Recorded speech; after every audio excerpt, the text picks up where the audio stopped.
Anyway, alright. Let's get on into our final game for the night, so I'm going to allow that to happen just because it's going to be the final game. We've got Resurgence versus Clairvoyant Gaming back into the NA scene where we feel a little bit more comfortable. We actually haven't seen too many games of Resurgence before. Have you any experience with this team? You know, I don't believe I have any experience with Resurgence. I'd have to see the exact roster, but they're definitely a new team on the scene. All right, so let's get on into the pick and ban phase for this. You know, we've seen Clairvoyant a couple of times in other series. So let's see what we're going to be going up against in game number 5. So let's swap on over into the picks and bans. And let me hit play. Cool. So we've got Resurgence going to be having a first pick, and we've got Clairvoyant with a second pick. So they're going to get the first ban out here. It's going to be Stitches out ban for Resurgence and a Tychus pick for Clairvoyant. Very standard. It's a very standard ban. Stitches ban is pretty standard, you know. So what do you think about Stitches lately after the nerfs? He's still really good, which means that the nerfs were justified. Like, that's the best way of seeing that, you know, a nerf was okay. If a hero takes a big nerf, in which case Stitches removing Sprint is a pretty big nerf, and people still pick him and still fear him, it's like, you know what? You probably didn't need that part, so he's still very good. Well-warranted nerf. It looks like Nirak from Resurgence is going to pick Arthas for their first pick. A very strong pick, Arthas. We've been seeing a lot of good stuff coming out here from Arthas players, though I think sometimes, you know, we see some losses on Arthas lately. And we've got Uther and Tyrael coming out here from Clairvoyant Gaming. Uther Tyrael, again, so geez, I mean, the way it's been going this game, is Clairvoyant going to lose? Because I'd like to note that the Uther team did lose the last game. Yeah. Uther has been on a losing streak and pick first, so maybe Clairvoyant will be the one to break the streak. I feel like the way it's been going, maybe the Uther and the Tyrael are overpicks, but I suppose we'll see, because right now, Resurgence can come back with a really strong pick, you know, Vala, Falstad, Tassadar, like some of the really good damage heroes, and it'd be a great counter. And by the way, I do know some of the people on Resurgence. You can't say he's a personal friend of mine, but Fauxpas is a longtime friend of Cotton Luck, one of the members of Glorious on my team. Cool. Well, so like I'm sort of connected in that. You know, I remember a couple of these names, at least Nirak, Klitsch, and Fauxpas. I think I've seen Fauxpas in a couple of solo queue games. Oh yeah, and I've seen Tech too, now I think that. Although I think Tech used to play with a different group of people, or somewhat different. So we do have Tassadar and Malfurion coming down here for Resurgence. So they've got Arthas, Tassadar, Malfurion. Pretty roundabout team so far. Pretty high tier picks coming out from this team. Gonna probably see an assassin and maybe a specialist coming in Tech and Fauxpas. Hakfu's name has been misspelled as Hackfu. So Hackfu, yes. So now he is just another hack in the team of Clairvoyant Gaming. But I feel so bad for Hakfu because Clairvoyant was running such a very heavy Sergeant Hammer composition in the beginning of the ECS, and Sergeant Hammer has been completely obliterated in the last patch. So I'm curious to see who Hakfu's going to be moving over to. I know it's not his main, but let me just say, for all the talk about US and EU meta being different, I'm a little bit surprised to see Malfurion being picked that early there. It's like, and suddenly a wild Malfurion appears. Like, huh? Interesting, though. Very interesting. Sonya Falstad going to be going down here for Clairvoyant. Pretty roundabout, a pretty solid team coming out there from them as well. They don't have the definite tank on their team, but Uther, Tyrael, Sonya are going to be very, very good for the healthy portion of the team. That's going to allow them to have a little bit squishier, a little bit more damage dealing back end, which is going to be March so far on that Falstad. Yeah, and Clairvoyant clearly going for a comp that's going to just want to dive in on stuff, although right now there's not that many great dive-in targets on Resurgence, with the exception, of course, of Malfurion. Malfurion might want to watch his back because Justice is coming. Yeah, Justice is going to leap into his face. And he's going to be shocked and awed very quickly after all that happens. And something Divine Storm. I can't keep this up going any longer. But I'm curious to see what type of faux pas is going to come out here from Resurgence's last two picks. Sorry, that was just a really bad pun. Diablo is going to be going down on Tech. And the faux pas here is that we're actually going to see a Vala pick coming out here on the HPL. We haven't seen, I don't think we've seen a single Vala pick today. I'm trying to remember if it was picked earlier or not, but yeah, Vala has not gotten a whole lot of play today. It's good to see Vala actually out of the doghouse. I'm not sure why she was in the doghouse to begin with, but good to see you again, Vala. Good to see you again, Demon Hunter. You've got a lot of demons to hunt. Unfortunately, the devil is on your own team. And then we've got the last pick coming out here from Suki from Clairvoyant Gaming. And really, they can pretty much put any character into this composition. It's going to be very, very well received. I mean, it could just be a specialist. It needs to be something that's going to do a little bit more damage, I think. But even then, the backline, because, I mean, really, the backline for Vala is already... I mean, Vala and Malfurion are dead. We've already got a Tyrael, we've already got a Sonya. Who do you think is going to be a really good roundabout pick here for Suki? You know, I'm not sure. I mean, I could see it being a tank. I could see it being a second support. I could see it being a specialist. Like, this is one thing where I actually can't predict because there's so many different comps or characters you could pick to round it out that I feel like any guess would be just that, I guess. It's going to be a Witch Doctor coming out here from Suki. So, you know, I feel like that's a pretty good pick. As long as they can stop Diablo, who is going to be probably the only one who's going to have the hard CC to get to that Witch Doctor and stop those Ravenous Spirits. But let's get right on into this game. We are at 16 seconds, are we not? We are indeed at 16 seconds. Excellent. So let's get this game started in 3, 2, 1, go. Alright guys, so we are on Black Hearts Bay. And I need to unmute everything. Yeah, we're running on Windows Media Player because that's how we roll. The replays were broken in the last patch, so that's how we're gonna have to play everything. This is gonna be Forecourt Jester, actually gonna be the observer for this match. And man, look at these graphics. These graphics are way better. 1080p. Oh man. What? CP, you wait. My graphics are 1080p. I don't know, man. Something looks a lot more crisper about these graphics. He might be doing a better bitrate. It's possible. I did my usual stream bitrate, but hey. I was like working on super short time. Alright, so let's go straight on into this game. We've got on the right hand side Resurgence Gaming, and on the left hand side we've got Clairvoyant Gaming. They're both running some people to the happy face in the middle of the map. But it looks like Resurgence is going to be the happiest people here. They are quite happy indeed. They have that smiley face. Though they do need to send someone bottom quickly. They are going to miss out on bottom soak, and I'm not sure they're going to get anything for it. Interesting to see early rotations here, because right now Clairvoyant is playing it a bit on the safe side, but they will be soaking all lanes and they'll get bottom chests. So right now they're actually positioned for advantage. Though Tessart is going. Ooh, March taking a lot of hits. He does get Entangling Roots and Howling Blast, and is going to go down. It's going to give a lot of map control out here for Resurgence in the very early. So that's going to be pretty much a free chest for them. What do you think? Definitely going to be a free chest up top. It doesn't look like they're going to be contesting bottom, but you know, as we see on Blackhearts, kills early on tend to snowball really quickly, and you know they're not at a point right now where they can just walk over the other team. But that's step one. Yeah, that is. So a great pick nonetheless. And yeah, I mean, I think we already started to see just a little bit of that advantage, even though they did get that kill on March. I still think we're going to see just a little bit of a slight advantage out here for Clairvoyant in the leveling, given the fact that they've had that three lane soak for a lot longer. Indeed, and Clairvoyant also being a bit more aggressive with the Mercs. They're going to be getting Ogres way before Resurgence right now, and it'll be honest to see what they do with that short advantage when they have Mercs pushing the bottom line. So yeah, both teams just kind of play a little bit passive. Nobody's really doing too much aggressive stuff. Looks like both of them just going to go for those Siege Giants. As Resurgence is now starting to grab theirs after Clairvoyant already grabbed theirs. 3 lanes soaking and pretty much just, yeah, it's, you know, nothing too crazy coming out here. It looks like they are posturing to possibly grab Knights down the bot lane with 3 people. They got Suki and Sonya as well as, is that an Uther down there as well? Yeah, nope, yeah, Uther, Notorious DIG.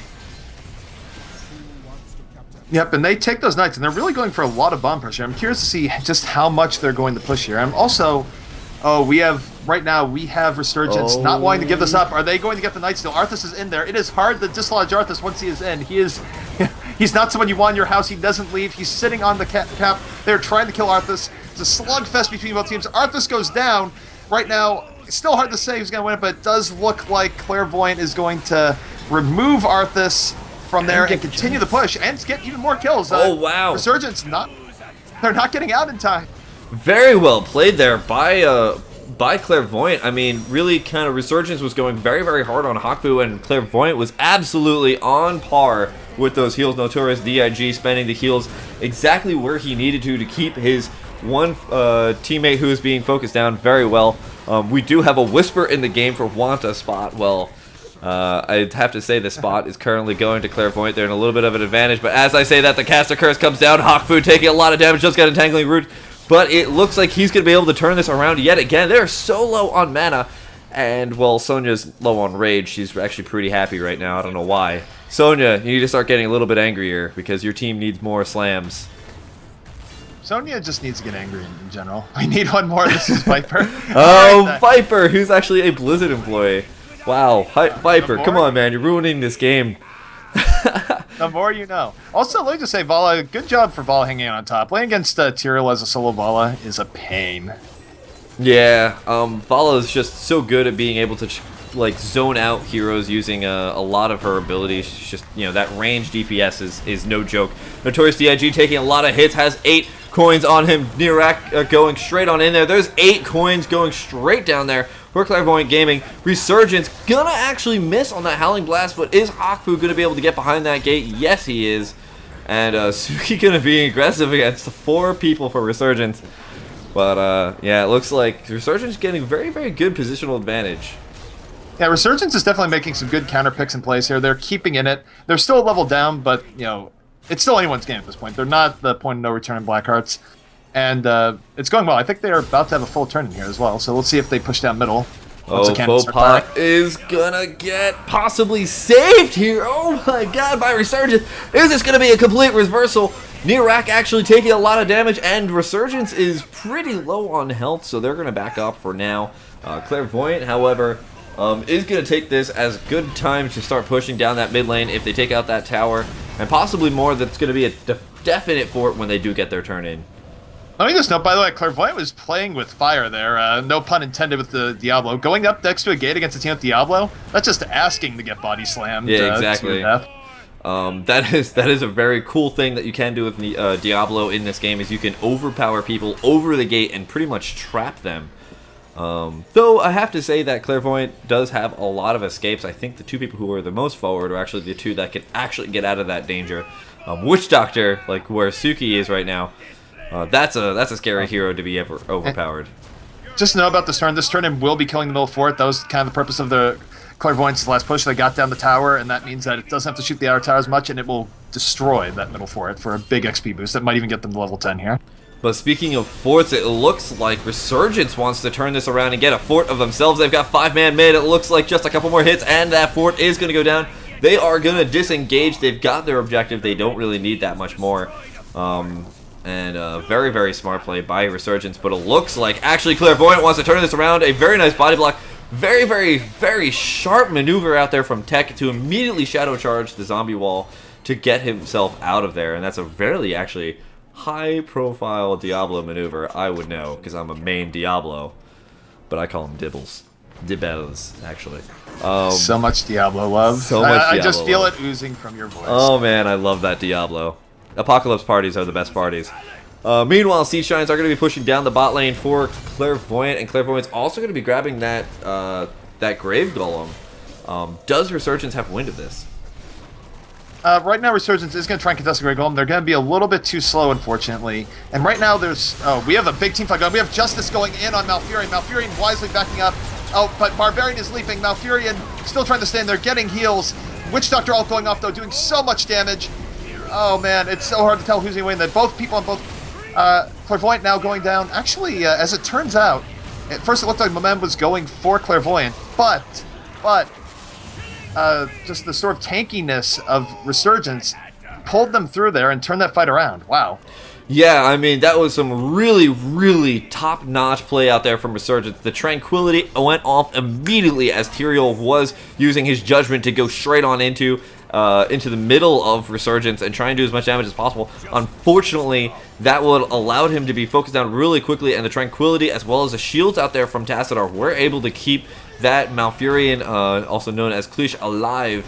And that really allowed them to turn that fight around into a very, very large advantage for them now. Now, as long as they can defend this bottom fort and don't actually take the loss here. Shoutouts to those Giants. Like, those Giants have been down there for ages. I mean, they've been the workhorses of this game, the unsung heroes, just firing down there the entire time. Unfortunately, the Mule, the best talent in the entire game, is not going to save that fort. That's going to be a loss of a fort there for Resurgence. They're down one whole fort, but they do have Knights pushing top. Are they going to push bottom in order to get counter pressure going? No, they're just going to go for the chests. I think right now you're just going to see a coin swap. This happens often when you know the other team is. You sort of concede one chest, grab the other chest, so both teams evenly go here. But we might have a fight here. Faux pas sees them.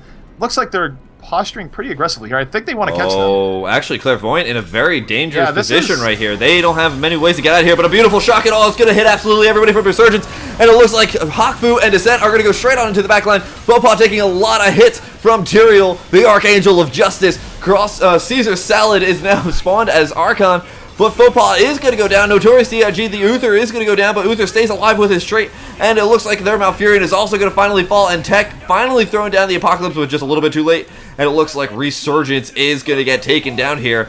They're going to have to resurge themselves in the next couple of team fights, because that was a massive advantage to lose there, as their bottom keep is getting pushed in, and they're going to lose their Siege Giants as well. So, you know what I think happened there, and the main difference between that fight and the last fight is that Diablo's Apocalypse, I don't think was quite up there. I think they engaged just a little bit before Apocalypse was up, because I think otherwise Tech would have used it earlier in the fight. And the fact that his Apocalypse was not meant that he couldn't easily interrupt Witch Doctor and couldn't stun the entire team, and I think that's just one of those cases where if they had just waited, you know, the extra 5 to 10 seconds, that team fight could have been completely different. Yeah, that Apocalypse party started like a Kesha party. You know, it didn't start until Apocalypse walked in, and unfortunately it was just a little bit too late for that party to start going. You know, it's like when everybody's already like, maybe this party's just not going to work out so well.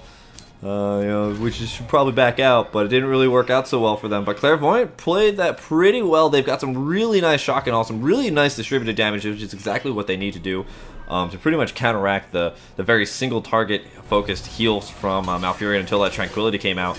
And Tranquility did a lot of help trying to keep everybody alive, but Faux pas going down so quickly was just the immediate start of the damage just not being enough for Resurgence to keep that party going. Absolutely. And that's sort of one of the weaknesses of Diablo teams as well, is that, you know, I'm not sure if Clairvoyance was really going for a fight. They were just going for the steal, but regardless of the intention, they got to fight off before Apocalypse is ready. And, you know, when you know Apocalypse is down, you can be more aggressive against the Diablo team because one of their biggest weapons is not available, and it's a 2-minute cooldown, and that gives you a really big timing window in between fights. However, Resurgence did get another barrage, and it looks like they might be able to take out that bottom fort. They have the top fort down, they have the middle fort down. It looks like they are actually up a fort at this point. It's 4-4, and no, actually it seems like those cannon fire did not actually take out everything. Tech is going to be completely focused down. A beautiful leap coming in here from Hakfu. Another shock and awe. Is it too much awe for Team Resurgence? Deal with Faux pas getting completely descended upon by Descent. And Faux pas looks like he's just barely going to survive, but Caesar Salad, oh my god, he's one of those Caesar Salads without too much chicken. Is he going to get taken down? Tyrael is going to take him out with his final trait, and the only person alive is the Lich King. And unfortunately, he doesn't have enough to keep him alive as the last fort does go down. Clairvoyant playing very, very sharp here. Yeah, that was a fantastic team fight for them, and they are now firmly in the Russian Blackhearts. That was exactly the fight they needed. Unfortunately, Tech got caught a little bit out there, and it just sort of snowballed from there. He felt the need to use his Apocalypse earlier than he would have liked. That let Witch Doctor get way too much value off his ult. And this is going to be really strong because they're also going to get this keep down here as long as these Siege Giants stay alive. And if they don't get that keep, guess what? They get a turn in. So I haven't been paying attention to the status of that, but are those the same Siege Giants for their game, or did they get cleared on? I think that's a new set because it has to be a new set. There's no way that's the same set. No, because they got rid of the healing on them too, so they don't heal back up, and they're back up to full health. Yeah, and the Giants are cleared, whereas the Giants would be up if it wasn't like a new set of Giants. So I was looking at it like, man, it just feels like Giants have been camped up bottom lane all game. They do real MVPs though. You know. Now, go ahead. They're not quite down 2 levels right now. If Resurgence could get a fight here at say Golem, 16-17, they still have a shot. They're not quite at the point of no return, but if they start losing keeps and they're down 2 to 3 levels, then it's harsh. But this is still a point where they could win. It looks like they are going for the Golem fight. Now, as long as Resurgence can get this fight here, I mean, this is a great time for an Apocalypse to get that. I mean, if he started the Apocalypse right now, look at how spaced out they are. That's actually a really perfect spacing for an Apocalypse, and that can send them into a really good situation. Now, Nirak is going to go straight on into Suki, and I think that's a very good call if he can focus down that Witch Doctor into Zebo. Shock and Awe is going to go down. The leap does hit, but actually I think the Shock and Awe was a little bit off point there. Nirak is actually doing a really good job of peeling for Faux Now Faux finally going to get engaged upon, but a little bit too late. Actually, Descent is going to be able to finish him off. And Hakfu making a lot of hits, but is going to be able to back up here. Tech coming in, isn't going to be able to do anything. He did pick up Firestorm, which is going to give a very strong damage boost here for Resurgence. But looks like actually a pretty even trade. I mean, it's going to be 2 down here for Clairvoyant, but they're still way ahead, and they got the Grave Golem. Yeah, the only depressing thing about that fight for, you know, what Resurgence is that they didn't get any of the 1%ers on the other team. Like, you have Haku running around with like 20 coins and Suki running around with 12. I mean, these guys are rich. These are the guys who, you know, I don't know, they pay like $13,000 for a pet chihuahua. I mean, they're rolling in dough. Yeah. They didn't kill any of them. I mean, how much? I mean, what's the USD to doubloon currency? Because I'm really curious. I mean, look at the Grave Golem, man. He's dying for their causes. How many doubloons did he make for that? Probably nothing. We need to hold a protest. They exploited the Grave Golem in his labor. It's just sad. Clearly, Heroes of the Storm. Very good political commentary of the current economic state of the world. Nirak looks like he is going to get engaged upon. Descent trying to queue in here. Tech going to be caught in the middle of Team Clairvoyant. And that's going to be a death there. Unfortunately for Clairvoyant, that's going to be not as much of an advantage as they want to be, because Diablo does respawn back because he does have 100 souls. But this is going to be a keep. Indeed, and this is where the part where it starts getting really hard to come back. They need to get a big team fight soon, especially before they hit 20, or it might be out of reach. And I just note that death on Diablo still isn't trivial for those who don't know. Losing 100 souls, well, what's 100 souls? That's 1,000 HP. 1,000 HP is a lot, and it can be the difference between Diablo living or dying. Kieran coming in here does throw down the Howling Blast, but is not going to catch our good friend March here. Falstad's just going to, you know, fly away. Uther walks away, Falstad flies away. Barrel rolls. He presses Z or R twice. For those of you who play Star Fox. Hakfu and Suki, the 1%ers, are now finally starting to turn in their coins. And that's going to be another turn in. No, Tech's going to go straight on into the middle of all of this. Hasn't thrown down an Apocalypse just yet. A beautiful Divine Storm is going to knock out half of Team Resurgence here from by Notorious DIG. Popal finally being engaged upon. There's too much justice for him to deal with. Kalish is going to get taken out, and Caesar Salad has to escape as an Archon. You know, this might be game. 4 people down for that long. If Clairvoyant pushes right now, they can end this game. It looks like that is exactly what they're doing right now. Tassar might even die just to add insult to injury. Depends if they're going to chase him or not. They are. They're attacking the core. They're attacking the core. They get another turn in, and this is just way too much damage for them to deal with. Descent does have to queue out of there, though. It's like you have another hero coming back up in 10 seconds, and I don't think there's going to be a core in 10 seconds. Oh, there might be, but you won't have much time to save it. Yeah, Tyrael does die. Descent. Tyrael dies for the Descent cause. dies to nobody being up, so that's the ultimate disrespect right here. But there's the zoom in, very nice camera work for Court Jester. March is going to be the guy who's going to be straight on top of the core as it falls, and that is going to be the game there for Clairvoyant Gaming. Guys, wrong one. There we go. We are done. Our games for the night. CPs, what did you think about these games? Very entertaining. It was really cool to see the European games. Cool to see the US games. You know, interesting to see the bands and picks that teams went out with, and you know, certainly the last few games, the Empire game and the last game, very good games. You know, almost saving the best for last in terms of back and forth, I'd say. Yeah, that was a really fun game. Unfortunately, Resurgence didn't have too much Resurgence in their play. They got a little bit behind, and I think Clairvoyant capitalized on that pretty well. But the engagements were really fun for at least, well, for the whole game, really.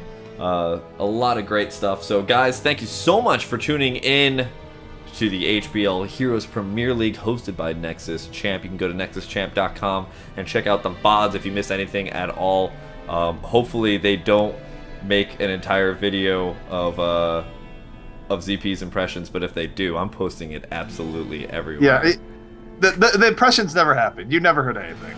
At least not the Murloc see impression. anything. But yeah, it was pretty fun listening to the CPs do his Murloc impression. And you know, if somebody provided a timestamp or something like that, you know, I might have to hand that over to Pride, who is the guy who's putting together most of the Nexus Champ. Of course, I think he's got a team behind him as well. A very nice team. They threw together absolutely everything. So guys, of course, follow Nexus Champ on twitter.com/NexusChamp. I am Sham2. You can follow me on twitter.com/Sham2 or check me out on YouTube, youtube.com/Sham2, SCHAMTOOZPs. Where can I find you, brother? You can find me on Twitch most days of the week at twitch.tv ZP_TV. I stream everything from solo queue, the viewer games, to scrims at night, representing Team Glorious, a team that wants to be one of the top teams in the game. I feel we do a great job at that. Huge shout outs to the team, Cottonluck, Syracuse, Soma, and Galarong. I was attempting to troll on Galarong's perspective, but Galarong, great player, great guy, perhaps one of the most scary stitches ever. Lots of plugs, but we actually might be having him on, spoiler alert, for Town Hall next week. Ooh. Oh man! Which is another cool thing. I can just do a quick little shout out. So I guess it's gonna be a nice little Glorious and Town Hall collaboration. Town Hall is my podcast on Tuesdays at 9 o'clock. You should check on Zoya TV. Yeah, guys, thank you so much for tuning in. Of course, the shout out, of course, goes to our viewers like you. This is like PBS all up in here. Thank you very much for tuning in and having a great time with us. We had a blast casting, right, CPs? Absolutely. Alright, guys, so this is us signing out for the night. Have a good one. Later, everyone.